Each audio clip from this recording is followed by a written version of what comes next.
45, ilan na ako. Dito pala ako. Nauna na nakalisan may sauna, among sauna, malamig kamuti, natin, yaong nga na trabaho, ilanlaw, nabasakan, masaang lumi.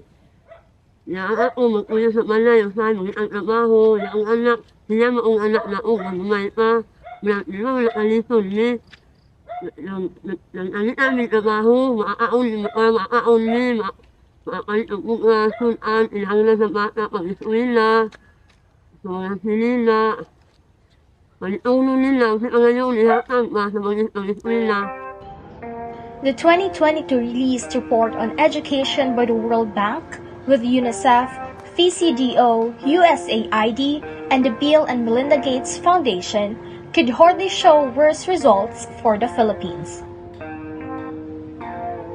According to the data gathered, 90.9% of Filipino children aged 10 appear to be in a situation of learning poverty, while 90.4% are classified as suffering from learning deprivation.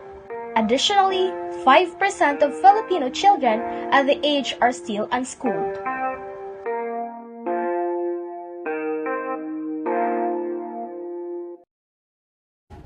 Ilang na sa iswilahan, Bitan-Agan, nalimukuhan ang Bitan-Agan, adanghan man silang isuon. Ako lang ipahintahin sa ilang magkuhan sa ilang Bitan-Agan nila sa iswilahan.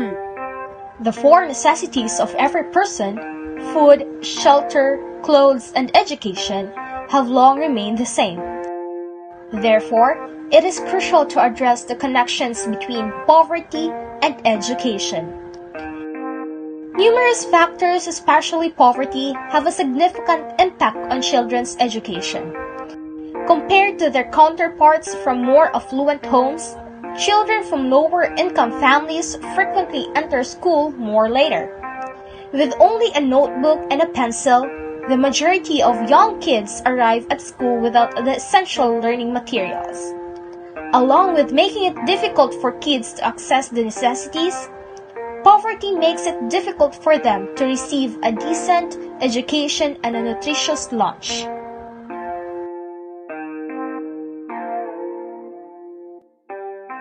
The majority of Filipinos are regarded as being poor, and it's really difficult to believe that the innocent kids are the ones who suffer the most.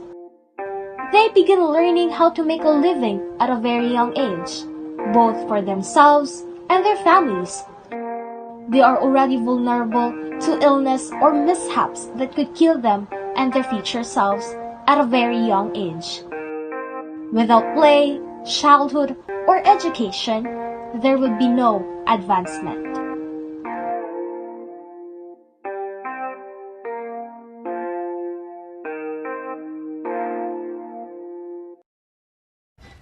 Ngayon, tatabangan niya sa kuhaan sa barangay ng apurtisme. Kung apurtisme, para sa mga bata, mga ilhang na sa bata pag-iswila, magbaw nila, pagsakay sa motor. The family is part of the Pantawid Pamilyang Pilipino program or 4Ps, one of the programs that the governments alleviated to aid poverty in the country. The 4Ps operates in all 17 regions in the Philippines, covering 79 provinces, 143 cities, and 1,484 municipalities. Beneficiaries are selected through the National Household Targeting System for Poverty Reduction, which identifies who and where the poor are in the country.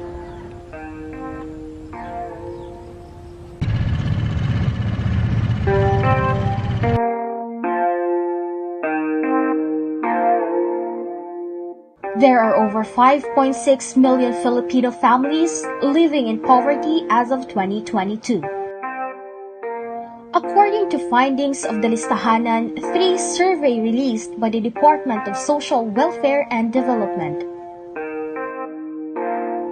the rise in the number of poor families was mainly due to job losses triggered by the pandemic.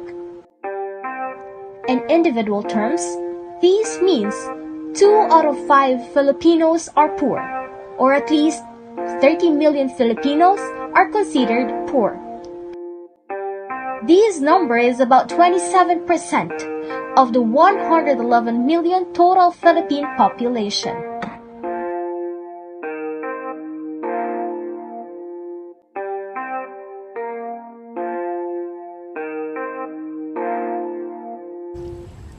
Nakita ko nila nga among malay, gamay, gamay mong malay na mo niya.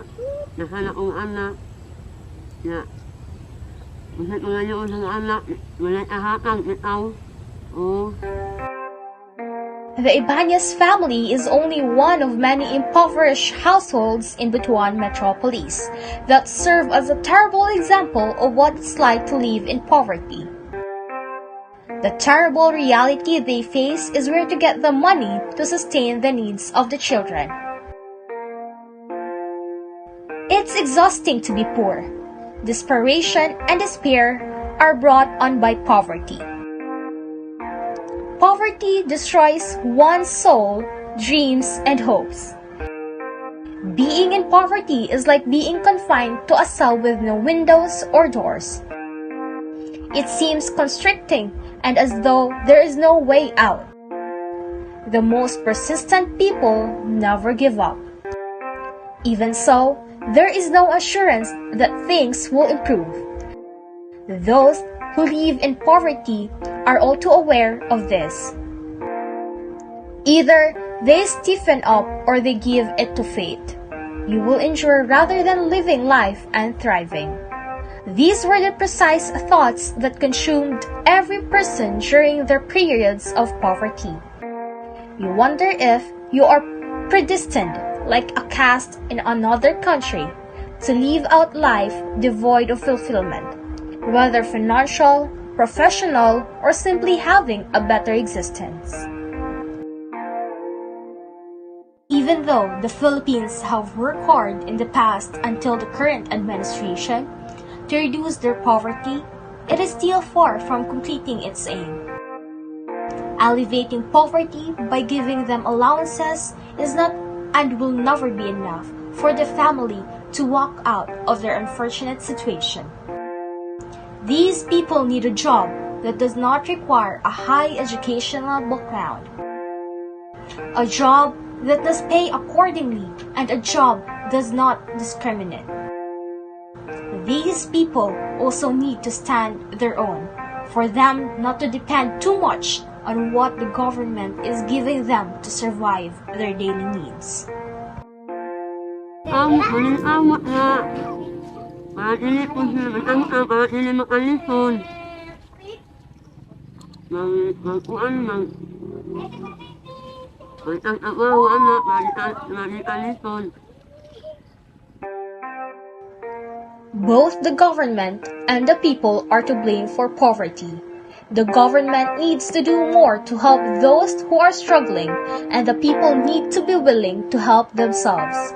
Until then, we will achieve and lessen the poverty rate in our nation.